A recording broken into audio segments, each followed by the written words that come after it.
everybody, and welcome to Linda's Love Talks, and I'm your host, Linda Summers, and we've got an amazing show today with Marla Martinson, who is a matchmaker, and this topic is going to be how to find love using a matchmaker. But before I bring her on the show, I just want to give you guys some background information about her. Marla is a professional matchmaker and the author of 3 memoirs, Diary of a Beverly Hills Matchmaker, Hearts on the Line, and The Buddha That Made Me Do It. I love that title. A Field Guide to Enlightenment. Marla is also a Reiki crystal healer and hosts the Mystical Matchmaker podcast.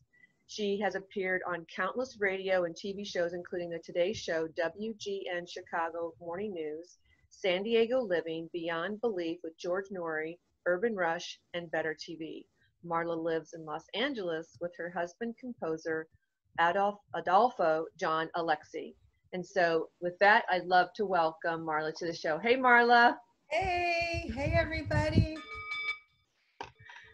Yes. Break that energy, bring some sound in here, sound healing. Well, you have a fascinating background. First of all, you're a matchmaker, Reiki crystal healer. So, and then you have these memoirs. So it's very fascinating that, I mean, I know how it all is interlinked, but can you tell us what was first? Was it the Reiki crystal healer? Was it the matchmaker? Can you give us a little bit of how you really got involved in matchmaking? Yeah, I've been matchmaking for 2 decades now, so I've been doing that. I can't believe it. The first 2 decades of my adult life was actress/waitress. The second 2 decades has been matchmaking, and about a decade ago, I started adding in the mystical side, which is the being attuned to Reiki and doing healing, different healing modalities. And now I'm also do intuitive readings. That's added into my repertoire for people. And then writing, since I was an actor for 20 years, I always loved being creative. I did a lot of TV commercials and modeling and this and that. And then when I got into matchmaking, that was full-time. I was working for a company in Beverly Hills, and I couldn't leave anymore to go on auditions. It would take 3 hours out of my day to drive in the LA traffic to get to the audition, wait, go back. They wouldn't, I wasn't able to do it working for somebody else, but I still wanted to be creative. So since I was a kid, I loved writing. And so I wanted to start writing. And so I wrote 2 dating advice books back in 2008 and 9. Those are now out of print. And then I started writing memoirs. So I started writing. People kept asking me, what's it like being a Beverly Hills matchmaker? What are your craziest stories and this and that? And then my friend Julie, who's a celebrity ghostwriter, she says, Marla, you should write a book about it. And so then I thought, yes, I should. So the next day I start writing, and then I wrote a follow-up sequel to that, Hearts on the Line, The Elusive Search for Love in the City of Angels. And then in 2016, I came out with my spiritual memoir, The Buddha Made Me Do It. And that's a really funny, it's kind of as Kirkus Review says, it's an off-kilter spiritual odyssey. Oh, Elena's popping on. Nice. Welcome, Elaine. Hey, Elena. I know Elena.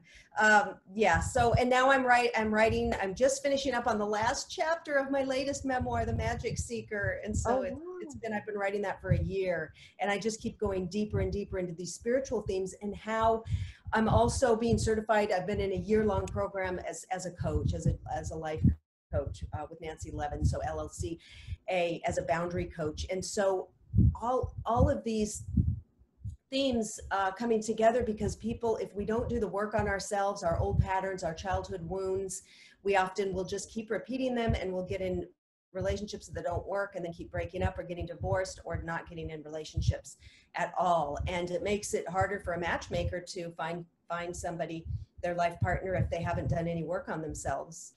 Absolutely. It's an inside job for sure. And we're in constant relationship with something and someone. That's what I always say is, if you're not in relationship with yourself, it's hard to have a relationship with somebody else. You can, but at some point down the line, I think that we have, and I know for myself in the past, have held that person responsible for my happiness. Oh, yes. But I didn't know what I didn't know at that time. And then I realized, oh, wait a minute, when I went through coaching and all that and did my own inner work, which is constant till the day we die, But knowing that, I was like, oh no, that's not even, that the person is actually a bonus to you. Like it's just to complementary your life, to share your life and enjoy your life, and that intimacy, and intimacy is on so many levels. So Yeah, we've been programmed the opposite way with the Disney films, the Cinderella, the princess coming up on the white horse, and so many women still wait for that man to make their life to be happy, make their life complete. I still see it, so it's yeah, what we were taught. exactly. Everything stems from being programmed, and what we were taught through school and through our parents. I mean, especially in our parents, you know what I mean? Right. Yeah, definitely. So let's talk about how to find love using a matchmaker. So how does that work? I Yeah. mean, for people out there that, we know of matchmakers, but what is the difference between that and as opposed to the online dating, which I know the obvious of that, but you're going Right. to a matchmaker, but Well, people will. So in my business, so I did leave that service that I worked for when I was working for somebody else a decade ago, and started my own matchmaking business with my partner Fred Lee, who's down in San Diego, and I'm in LA. And we love working together. She handles the memberships and programs, and then I handle the matching. And we're very boutique. So for us, we just take men as the paying clients. So we're like headhunters for the men who are seeking a long-term relationship or marriage. They're more the affluent guys, tend to be on the older side, 50 plus, but we do have a 29-year-old right now. So what's nice about it though is these men have real full lives, whether they're still like working, in their businesses, or they used to be flying around a lot here and there for work and stuff, and they just now some of them are retired, but they're doing the thing they want to do. Maybe they're playing golf or spending time with their families or grandkids. They don't want to sit online searching for somebody. It's just like exhausting. So they're really outsourcing their dating to us, and they'll give us their parameters: age range, location, maybe religious background, or activities they like to do. We get real specific in their lifestyle, what they're searching for, and then we have a large database of ladies who are, we've got all their files and photos and stuff of people we've interviewed, and then we're constantly interviewing new ladies and getting to know them. We'll do Skype or FaceTime chats, and then I hand match them. I'll connect them, and it's great. I mean, over the past 2 decades, we've had hundreds and hundreds of marriages. But when people say like, oh, what's your success rate? Getting back to the self-work, it's not our success to us is introducing our clients to ladies that fit their parameters, and then it's up to them, those two people, if there's chemistry or if it works out. But we have had how successful is that when you match them up, right? What's the percentage of that? Or, well, you said there's lots of marriages out of that. So how does that? A lot. I mean, we have a percentage, but it's just, and a lot of people, I'll tell you, a lot of people won't get in relationships because they're not doing any work on themselves, and they're too stuck on their parameters. So there's a lot of people I know from when I started in the business 2 decades ago, they're still single today. Yeah. So that's why I'm becoming a coach too. Finally, I've decided to do that. Yeah. And it's so important. I know that, like you said, it's once you match up with somebody, but if they haven't done the inner work, then they're wanting that person to be responsible for their life. And it seems like it could be an easy way out for the woman. Yeah. You know what I mean? But I think it's the guy too. I think the guy has to do the work on himself as well. You know what I mean? It's definitely a two-way street for sure. I mean, we all have to. Right. Yeah, and that could look like, getting a coach or a therapist, or maybe doing some, going to a spiritual retreat, doing some breath work, learning some modalities, some tapping, some journaling, some meditation, whatever it is. Just start that self-inquiry, start that healing of whatever it is we all have. I haven't met one person who doesn't have some, pain or issues or wounds from the past that we bring into the present. So I'm just noticing it after so many years in the business that, you could be introduced to 100 people, but if you're not happy already in your own life, if you're not, don't have your, you know, life together, it's going to be a challenge. Yeah, yeah, definitely. Do you find where it's hard to get men to sign up?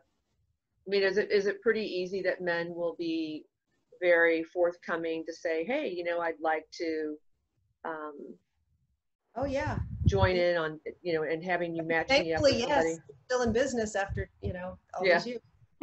yeah, No, that's men, good. yeah, men search for matchmakers. It's very mainstream now. You know, Yeah, back in, gosh, when I got in the business, it was, I remember one time, it was, you know, maybe 18 years ago, and I was talking to somebody, I think it was a woman, and I was at a party or something. I said, oh, well, you know, she said, what do you do? I said, I'm a matchmaker. And she thought that I literally made matches, like sticks to light a candle, you know, oh matchmaker, gosh, as a matchmaker, you know, yeah, and so it was so funny. I'm like, no, I connect people, you know, and yeah, other times it was when I used to get, oh, so you mean you're like Heidi Fleiss? Because that was when Heidi right, Fleiss, the Hollywood Madam, was in the news, and they just would say that. And, you know, it was very insulting to me because, you know, she was a madam for prostitutes and I was yeah, a matchmaker, Cupid for love and marriage. So yeah, that I used to get that comment all the time, and I'd get so mad. yeah, Like, no, what are you talking about? yeah, So it was very misunderstood back then, or embarrassed. Or there was even, I attended a wedding of a couple that I matched up, and they said, don't tell it. They were toasting me. They said, don't tell anyone you're a matchmaker. We're just saying you're our friend and you introduced us. I don't want anyone to know you're a matchmaker. So I had to keep that under wraps. So they were embarrassed that they had gone to a matchmaker, where I thought they would have been thrilled and said, look, you know, a matchmaker works. But it used to have this stigma, like I must be a loser if I have to get online to find someone or oh, hire someone. And then the TV shows started coming out with matchmakers on them, and it started getting more popular. Mainstream people loved watching them, and now, I mean, it's hard to find somebody that hasn't, you know, tried online dating or a matchmaker or something. So I'm really happy about that because it has brought together a lot of people. yeah, definitely. And there's so many sites that are online of Okay. just so many different Anything varieties. to, you know, vegans or Christians or, you know, like whatever. It's like you can look up your niche and It's funny how it's come such a long way from what it used to be. And, I think that the online dating as well is that, and I know from my past experience that, you know, you're on a dating site because you want to date somebody, but nobody is really wanting to date. It's either just communicating pen pal or, there's just a lot of different other ways where, going to a matchmaker, what you're going for, what you're going to be, you're getting, as opposed to online dating. It's a lot of hit or miss. And I have friends that, and people that I know that have had very good success on different sites, online dating as well. Mhm. So I think it's just a matter of timing, where you're at in your life, and Yeah, I think the online dating, it could be very successful, but you've got to, you know, to look at it like this is why I'm here, not to waste time. So get a really good profile, maybe have a professional do it, really good photos. I see the worst, oh my God, the worst photos. Sometimes I'd go on there with a single friend and help her try to pick some people, and I'm looking, or looking at women for a male client to help them.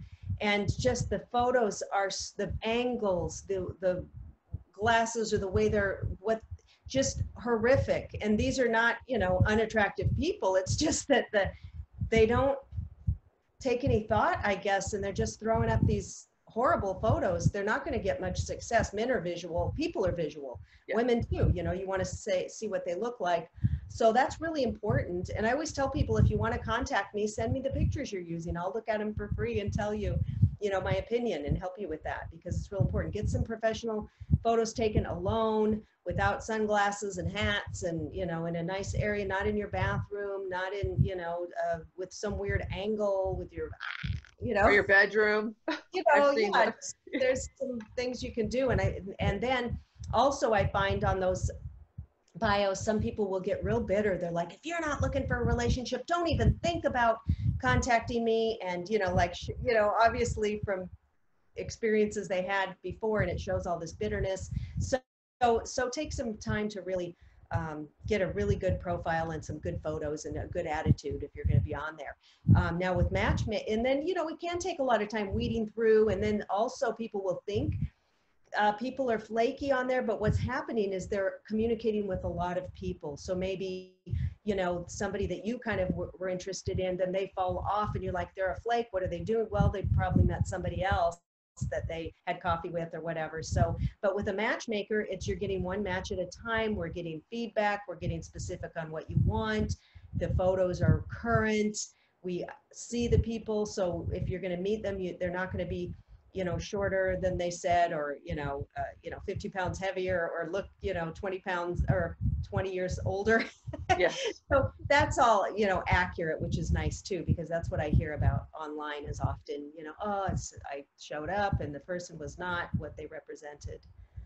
So How much information are you able to give and send pictures to the women? I mean, there's some sites that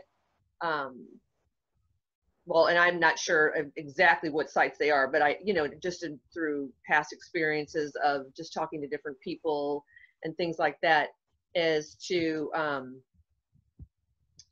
what the language, like what they're looking for and things like that. Is there a lot of things that go into when they come to you, whether it be the male or the female? Are you giving them a lot of information? Can they see their pictures? Can they know things up front, or is it just kind of like a blind date type thing? no, I show them, I send them photos, because now when I used to work at the matchmaking service in Beverly Hills years ago, we didn't show photos, and that did make it a lot easier for me as a matchmaker, because some guys will turn down a lot of suggestions because of photos.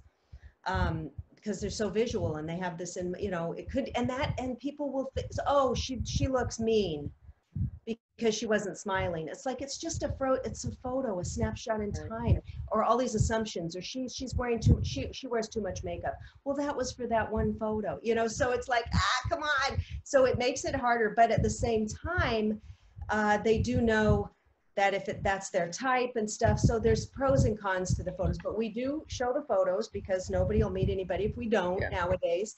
So we show the photo. So it could be 2, 3, 4 photos that we share, but then I assure them, I've seen the person in a video chat or in person. And then we send the basics, their name, age, location, height, if they went to college, do they drink? Some things are very important. Drinking alcohol. Maybe some guy has a wine collection or loves to go to wine tastings. He's not going to want to date a girl who doesn't drink, probably, or there's political. I never had to ask this before, except for the past years. And now I have to ask political views or affiliations if that matters. So that's in their file. If they have kids, do they want kids? Religious background. Activities, things like that, basic things that are important to somebody. Yeah, so you do go through, you have a whole list of what you go through so that the person that either the man or the woman, is being able to receive that. Yeah. So what happens, because that's a good point that you brought up. If you're showing these guys or the women these pictures, and they're basing it on pictures because we are such visual beings, and then we automatically judge by a picture. How effective is that? I mean, do they tend to bend on that and go, okay, well, I could see where, she wasn't, she had an event that she was going to that she wore a lot of makeup. Yeah, and it's interesting because men don't, this is a tip for the ladies. In 20 years, I've seen this. Men don't like it when women wear a lot of makeup, a ton of makeup. They just don't. They don't like they like a more natural look. So wear makeup that looks, you're wearing it, but it doesn't really look like you're wearing it a lot. Right. They do, that's what I hear. Really strong perfumes, they're not a fan of. They want to see your body, so wear something that shows your figure, because men want to know, does she have the kind of body I like? Whether it's real skinny or curvy or whatever, they want to see. And I've so many feedback. Well, she was wearing something real baggy. I don't know if she has and they'll even say, sometimes won't even see somebody again because they're like, I don't know what her body looks like, so I'm not going to see her again. I mean, this is how, that's why I have to really coach them and help them to like, well, no, I've seen her body and it's like this, or so it's, it's funny. But, And some people are not photogenic Yeah. too, you know, so, but, you know, I'm still making matches all the time, every week, Yeah. you know, people are meeting, but these are the little snafus that could, you know, get in the way. Yeah. Definitely a good point. Do you find that, you know, since these guys are 50 plus, do you find that older men are looking for younger women? Yes, all the men generally are looking for at least a few years younger than themselves. So I've never had like a 70-year-old guy who would date a 70-year-old woman. They want 50s probably, or maybe 60. They do. And I think a lot of that has to do with because they're paying thousands of dollars for a service. If they would just meet someone out somewhere and they really clicked, that's probably would be different. But when they're going, and all the matchmakers will probably say the same thing. The men will usually want a bit younger. Maybe, you know, I've got the 29-year-old, he'll date somebody up to 32, 33. It's visual, the men are visual. So, you know, a 33-year-old's still going to look great, but, you know, a 60 or 70-year-old woman's just different. You know, we're aging, and it's the guys, but the guys, their taste doesn't change just because they're getting older, which it's not fair, doesn't, you know, Yeah. but they're still, I mean, we have a family friend who's now almost 80, and he stayed single for over 2 decades after his divorce because he wants to date women in their 20s or 30s or 40s. You know, he likes that look, and he just will not date an age appropriate woman. And so he stays alone, you know, so he just can't get over it. He can't get over that. Do you think that when they are, because I think this is really important, I think, do you feel that when there is such an age difference that that doesn't seem like there would be a lot of commonality? Because we're talking a lot of different generations, right? Right, And so, right. yes, she may be 33, but is there substance? Is there, you know, the experience that she's gone through, that has the wisdom, that she knows what she wants? Yeah, it usually doesn't work out if they Yeah. do that. If the guys go too young, I don't see it. It doesn't work out. Although we did have one guy. What was he? Was he late 50s? And he did meet a gal in her 30s, and they did get married. Yeah. So that was like a 20-year. So it does. It Yeah. can. But if if a guy comes to me and says, you know, I'm 60, but I really want to date women in the 30s, I'm going to say, well, we're not for you. It's Yeah. just too challenging. It's realistic. You know, we only want to take money from people who we feel we can help. I don't want to just, you know, it's just not satisfying for either of us. It's too hard of a job for me. I get frustrated, and then they're going to be frustrated because they're not getting what they want. So if a guy is, you know, I've got a guy in his late 50s, he'll date, you know, up to high end 50. You know, that's reasonable. Yeah. You know, I get upset because, you know, there's some great women in their 50s. Why won't you date her? Why? And of course, even me, I'm like, this is such a double standard. It's not fair. Why should the women date older guys? Why, you know, why do you assume that, you know, we'd want to do that? You don't, you know. So Yeah. it's, you know, but I got to work with what I'm working with, and help people, and, you know, sometimes open their horizons. Now, one guy too, he was in his late 60s. He was an older late 60s because he'd had some health challenges and stuff. So he wasn't a real youthful late 60s. And he was thinking he was going to date ladies in the 40s and the 50s. And finally, after a couple of them, I got him to realize, you need to date ladies your own age, because these ladies are a lot more, you know, active than you and stuff because of you. And he got it, and he's been dating ladies his own age and enjoying it and realizing. Yeah, I Yeah. think I do believe there are men out there that actually will date people close to around their age, Oh or, yeah. you know, maybe a Yeah. couple years older.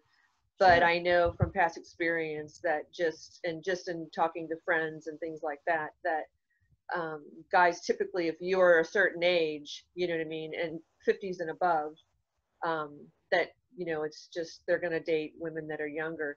Now, too, what's your thoughts on, because I had this actually years ago happen to me where the gal, you know, a matchmaker had reached out to me and said, hey, you know, do you want to, sign up with our company and whatever, because I know that you're 50 and over and you don't have a chance. And I was like, wow. I said, well, not in my world. You know what I Oh, mean? It was that's just terrible. really interesting how that mindset of putting fear in, do you know what I mean? Like it could have been somebody else where they thought, oh my gosh, that I'm not going to meet anybody because I'm, over 50. And I just thought, not in my world. Do you know what I No, mean? And that's absolutely not true. yeah, Absolutely not. yeah, yeah. I agree with that because I know a lot of, women that have met men that in their 70s and their 60s and, 50s In and things their like that. 50s, it's the general population. They're not going for these younger supermodels. This is just the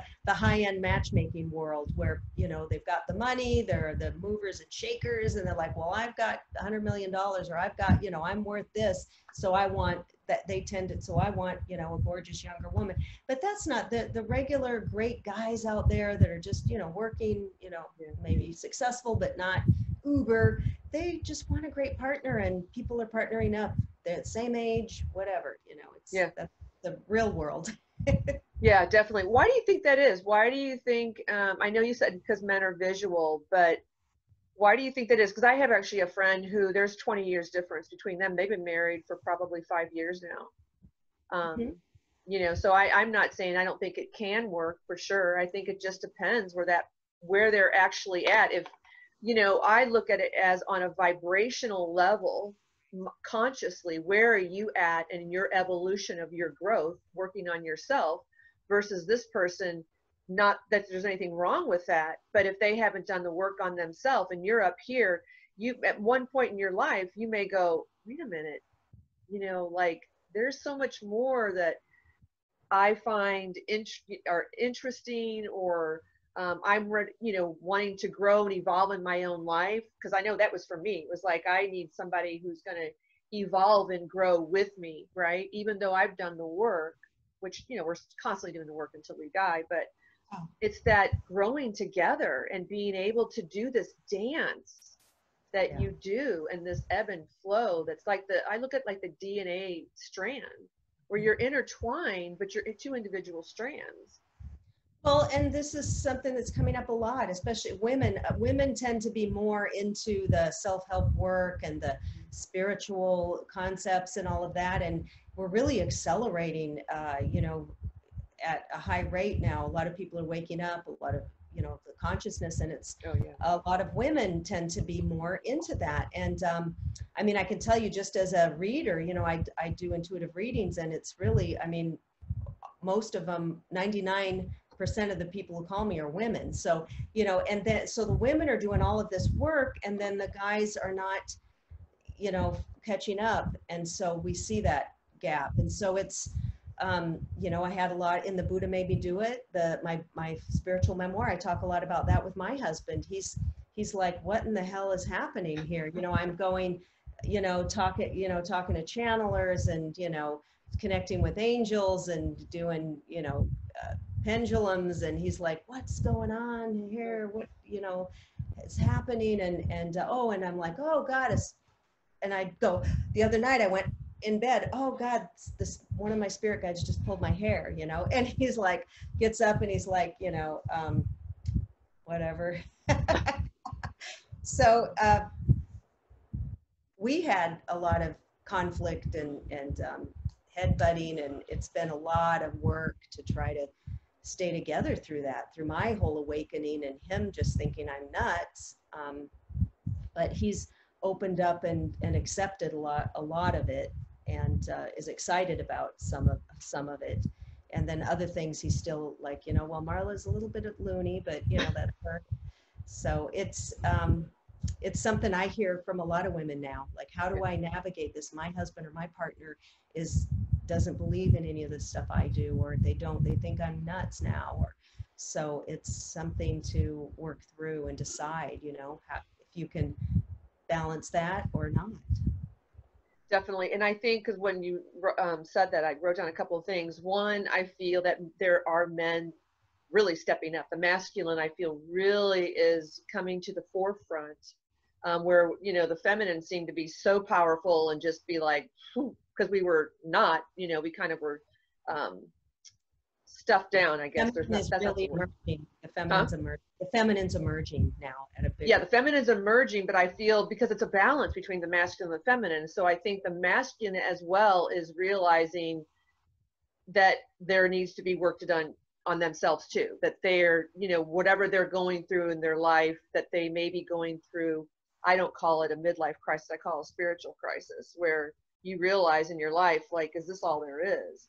And I feel that it's in educating, you know, when we talk about the dynamics of a relationship, that when they don't understand, as a feminine, since we are so nurturing and we love and you know, we're loving to evolve and things like that, not that the guys aren't, is to educate them and let them know and have an understanding, not just about the material, but the benefits and what it reaps, you know what I mean? And all of the good things about it. I think when we go at it that way, then I think it makes a difference on how they receive it. So it's how we deliver it. And then, you know, but I think it's an educating of the man to say, this is what I'm doing and this is how it, you know, it works. And just really, it's almost like playing a game or having it to be so lighthearted. Because when, you know, when you don't understand something, you're like, well, that's just kind of like odd and, you know, off. But it's like, yeah, but if you really look at it this way and, you know, and the things that it could do and just think how it can enhance our lives. And, you know, it's just so And that different. balance of not trying to push it on them, because I was Yes. excited about everything that I was telling my husband about, things, showing him videos, and he felt that I was trying to brainwash him, and he was very angry about it. And also the way they're brought up. So my husband was Yes. brought up in a Catholic in Mexico, it was his background. So he was told that tarot cards are evil. So Yeah. when he starts seeing me with using cards, he's like, you know, what are you doing? This is not good. This is evil. And then at one time, I think it was last year, I had some tarot cards sitting out, and he says, you know, you know, what are you doing? And so I says, hey, I said, look, come here. And then I said, you know, like I pulled one and I said, look, you know, look at this card. Look at the 9 of, you know, Pentacles. Look how beautiful that is. Look at the artwork. Look at what, you know, what this means. And then I'd explain what it meant, you know, and I'd say, look at the Sun card. Isn't that beautiful? That means that, you know, everything that you're working on is coming to fruition. And this, Right. you know, it's like, and I told him a couple of the meanings. I said, look how beautiful these are. And this is what this means. And then he was like, he goes, I'd like to learn more about that. Right. So when I just showed him, well, let me just show you this, because you might not have known that, like, you know, what these really mean or the symbolism. And then from there, we'd go out to breakfast every Sunday, and he'd always say, don't forget to bring your card, because I want a reading at breakfast. So I'd give him a reading every Sunday. And then he asked me if I could teach him how to read the cards. I mean, this was going from See? you're evil to, can you teach me how to read the cards? Crystals, he likes to have crystals in his office now. And, you know, so he's seen, because this is just what people were told, you know, from wherever, the church or their family, or, you know, they just heard it somewhere at some point. That's not good. But instead, Programming. without investigating it for themselves and looking into something they wanted, or, you know, it's okay. So I'll tell you a funny story. I had a guy a couple of years ago, and he was a real practical, you know, guy, and I met, so he wanted this certain type, well, okay, SoCal ladies are often the beautiful SoCal ladies that keep themselves in shape and healthy. They're into yoga, or they're into, you know, going to a spiritual workshop. A lot of them are.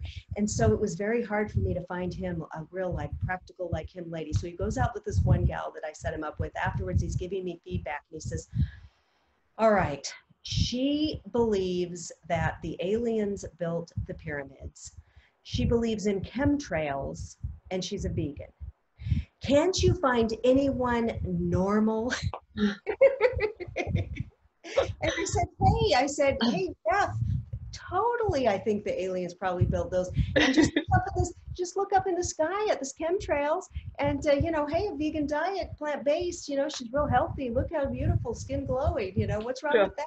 He was like, you know, don't even get me started. So he was like completely, you know, shut down. It was very hard for me to find him a beautiful SoCal gal that didn't believe something, you know, that he thought was nuts. Yeah. Yeah. Well, that really goes into, excuse me, this whole awakening, this great awakening, right? And to the whole awakening waking up to the truth and reality, you know, not knowing, and it's doing the research and looking out there. But, you know, when we're programmed a certain way from the time Yep. ancestors from, you know, eons, then it just leads into the And, next generation. and the fact that what's important is if he could just be open to let her have her ideas. So what Yep, if she thinks that, you know, so what? Um, exactly.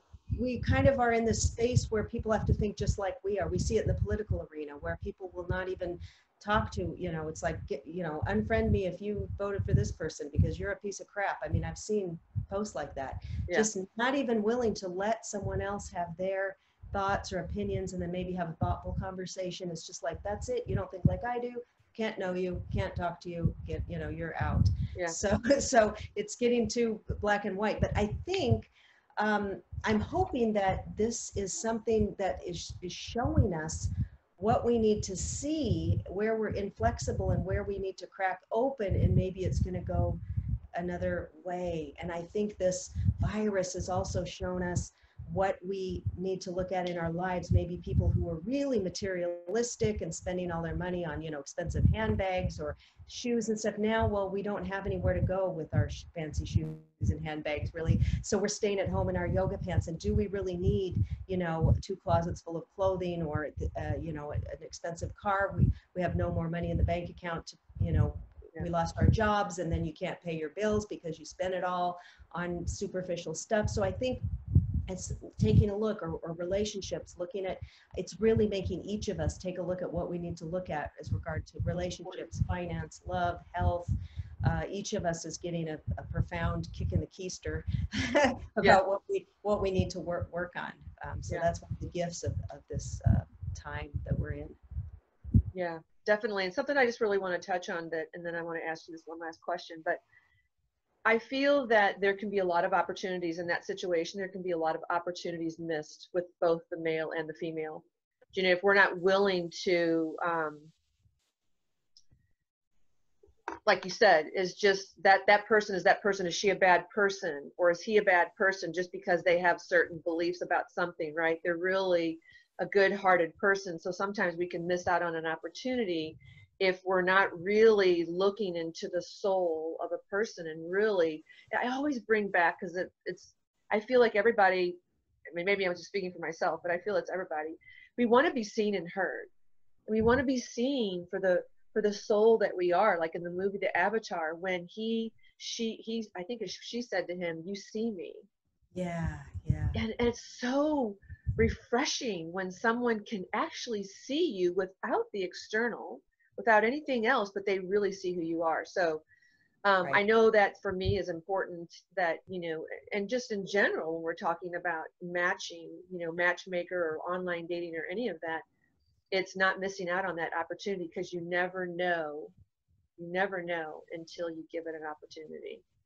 Yeah, and I always say to people, go ahead and try to, if you have these real rigid, you know, ideas of how the person should look or be, or, you know, if a woman says, I'll only date guys 6 feet and up, and I had a girl yesterday, she said, oh, the shortest height I'll date is 6'2". And I said, that's a very small you know, Denmark has a lot of guys like that. The United States doesn't, you know, it's like really limiting. But I encourage ladies to, if they're online dating, pick, you know, each month or whatever, a couple guys that you'd think would not be in your parameters. Maybe go out with, you know, meet a guy who's 5'8", or somebody with no hair, or, you know, like a shaved head, or whatever that is kind of the opposite. And just go with an open heart conversation, whether it's a video or for coffee or whatever, and just meet that person heart to heart without judging the externals, or would this guy be a good husband for me or whatever, just in getting to know that person and what they're about. And it's a good exercise in general, because I think we're just too quick to, okay, 3 seconds, no, they're not my type, I can tell. Mm-hmm. And I've seen in my life people that I got attracted to a year later that, you know, I didn't think I was in the beginning, or down the line, because you get to know them. It's all of a sudden, oh my God, this guy's so sexy. So I know a lot of times we can tell, like when I was single, if I was on a date, I'd ask myself, could I picture myself kissing this guy? And Right. if I couldn't, then it's like, well, there's no Yeah. sense going forward, because it's not going to be romantic. But at the same time, I just encourage people to open their hearts up a little more, gives people another chance, because it's just I think it's just a really good exercise. Somebody's going to come in, you're going to be surprised. Yeah, definitely. Well, I was going to ask you, my last question was going to be before we close the show, was what's one thing that you can give any of the listeners out there a tip on? That was a really good tip too. So if there's anything else you want to do, and I want to just reiterate something that you had said earlier that I thought was a really good tip for people, is your photos and what you're putting in your profile. Mm-hmm.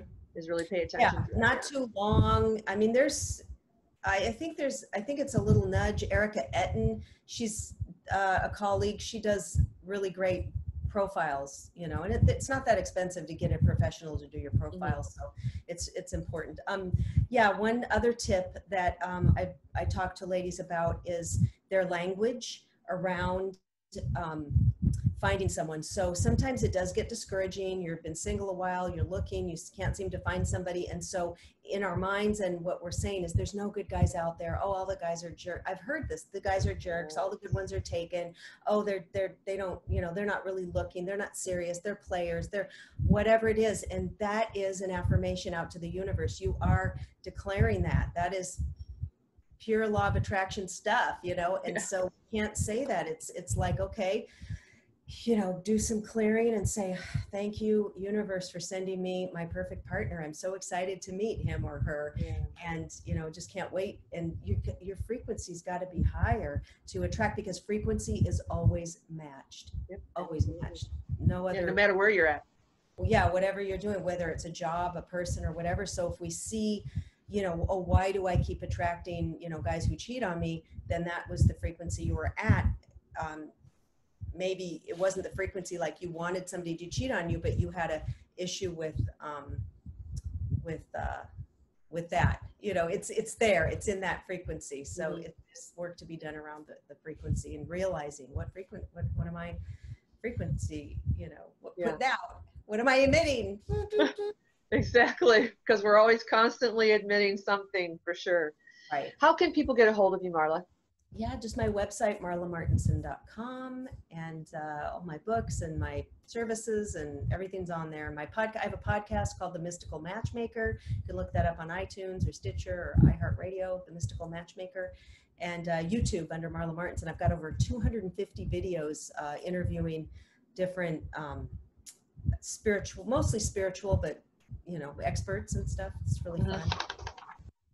I love that. So, and Marla is Marla. Marlamartenson. Perfect. Okay, awesome. Well, Marla, thank you so much for being on the show today. I really greatly appreciate it. It was great information. And thank you, everybody. Thank you, Elena, for being here on the show. Thank you so much. And thank you to everyone who will be joining the show after watching the recording. So we greatly appreciate it. So, Marla, thank you again so much. It was a pleasure. Bye, everybody. Awesome. Thank you. Bye, everybody.